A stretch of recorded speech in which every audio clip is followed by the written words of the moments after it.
Elles doivent forcément être quelque part. Oh non. L'infection de projets zomboïdes est mondiale. L'Amérique, l'Asie, l'Europe, l'Afrique. Aucun pays n'a été épargné. Mais aujourd'hui, laissez-moi vous raconter l'histoire d'un survivant pris au piège d'une prison de béton. Lui, c'est Artyom Soliakov, un pompier volontaire qui a déménagé en Amérique pour faire ses études à une ville qui deviendra son tombeau, Raven Creek. Elle a été construite 1 an avant l'infection. Fabriquée avec des matériaux qui résistent au temps, ce sera dur à croire, mais toute la ville est abandonnée depuis une dizaine d'années. C'est comme ça qu'on se survivant. Je dois sortir de là et trouver un moyen de rejoindre mon frère Boris, resté en Russie. Il me faudra des ressources rares et être bien équipé pour sortir de là. Et va savoir si je vais rester en un seul morceau, ou bien même que je vais m'en sortir vivant.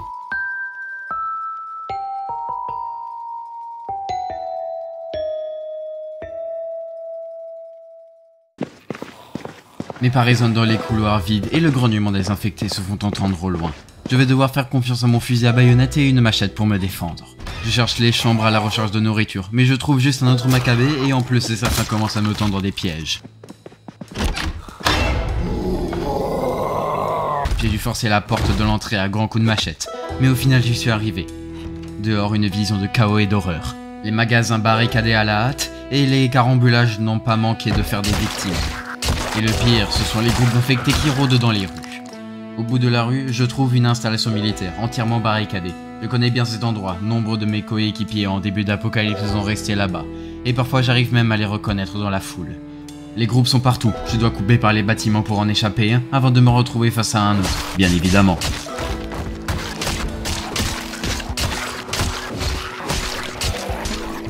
Pour sortir de ce trou à rats, il me faudra une voiture et une costaud en plus. Je vise pour un pick-up avec des grandes roues, et vu l'état des véhicules dans les caramboulages, c'est encore si je devrais pas la fabriquer pièce par pièce. Je check chaque voiture, chaque pick-up à la recherche d'outils pour la mécanique ou même de pièces détachées. Le tout en devant résister aux hordes. Un chantier avec un grand stockage, rien, même pas un marteau. La pluie accélère le coucher de soleil, et j'ai pu trouver quasi rien en une journée. Je fais une pause à un bureau, espérant trouver un canapé ou au moins une chaise confortable. Mais rien, je dois continuer. Mais avant, une bonne toilette s'impose. Dans un bloc d'appartements voisins, je trouve mon bonheur, de la nourriture et quelques outils dans les KGB.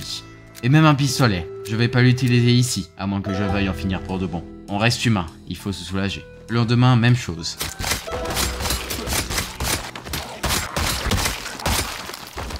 Certains ont même du butin intéressant. Quelques pâtés de maison plus loin, je trouve des maisons intéressantes. Et les magasins en dessous sont de bonnes sources de matériaux. Reste plus qu'à virer les locataires.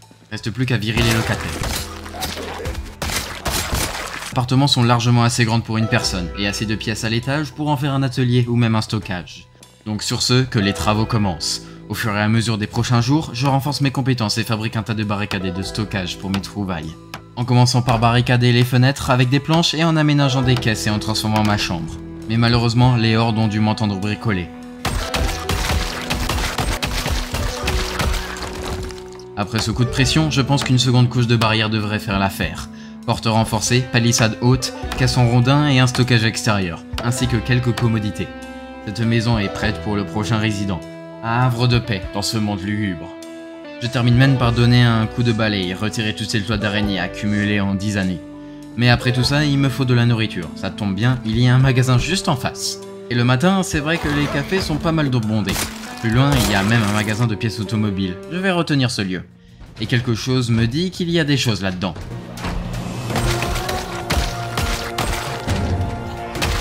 Désormais, je suis à la recherche d'un véhicule parfait.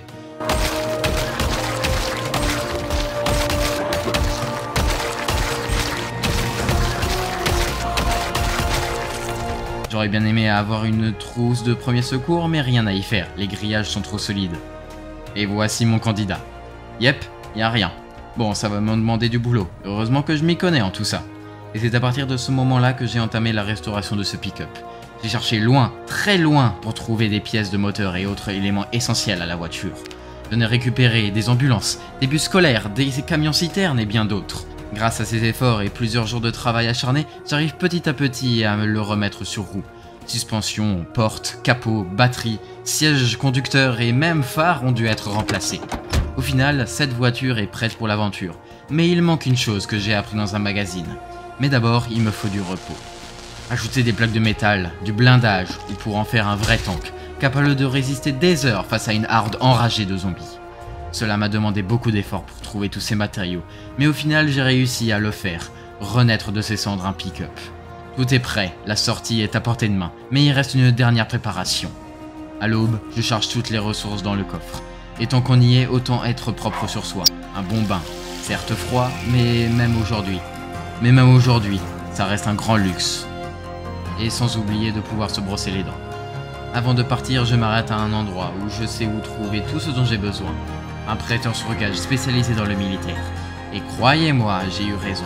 Un tas de munitions et d'armes dont une M60. Et une armure intégrale Lynx. L'ultime protection contre ces créatures. Et maintenant plus rien, et je dis bien plus rien, ne va m'empêcher de sortir de là désormais.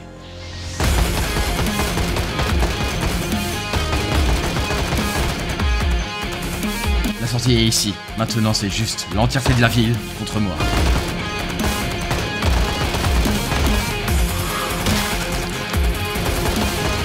Haha, c'est pas quelques sacs de sable qui vont bien m'arrêter.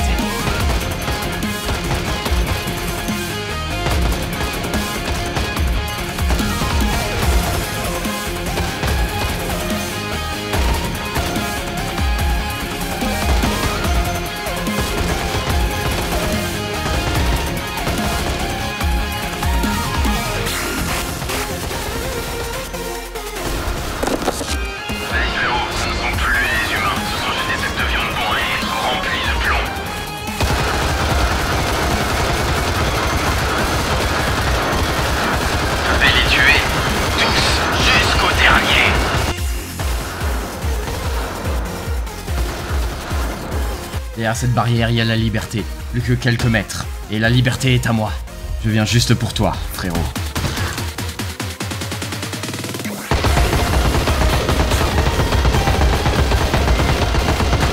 Haha, c'est comme ça qu'on se sent vivant.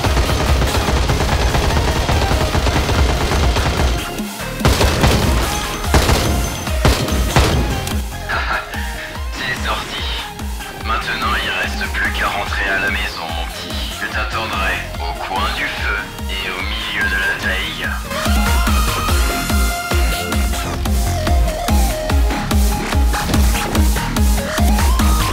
Les ruines, les voitures jonchent les routes et les zombies parcourent les rues. C'est bien triste à voir, mais j'ai de plus grands objectifs. Et ce n'est pas une nature qui a repris le dessus sur ce que l'humanité a construit en plusieurs milliers d'années qui va m'arrêter. Mais pour l'instant, j'ai juste besoin d'un peu de repos. Pour enfin respirer de l'air pur venant tout droit de la nature. Oh merde!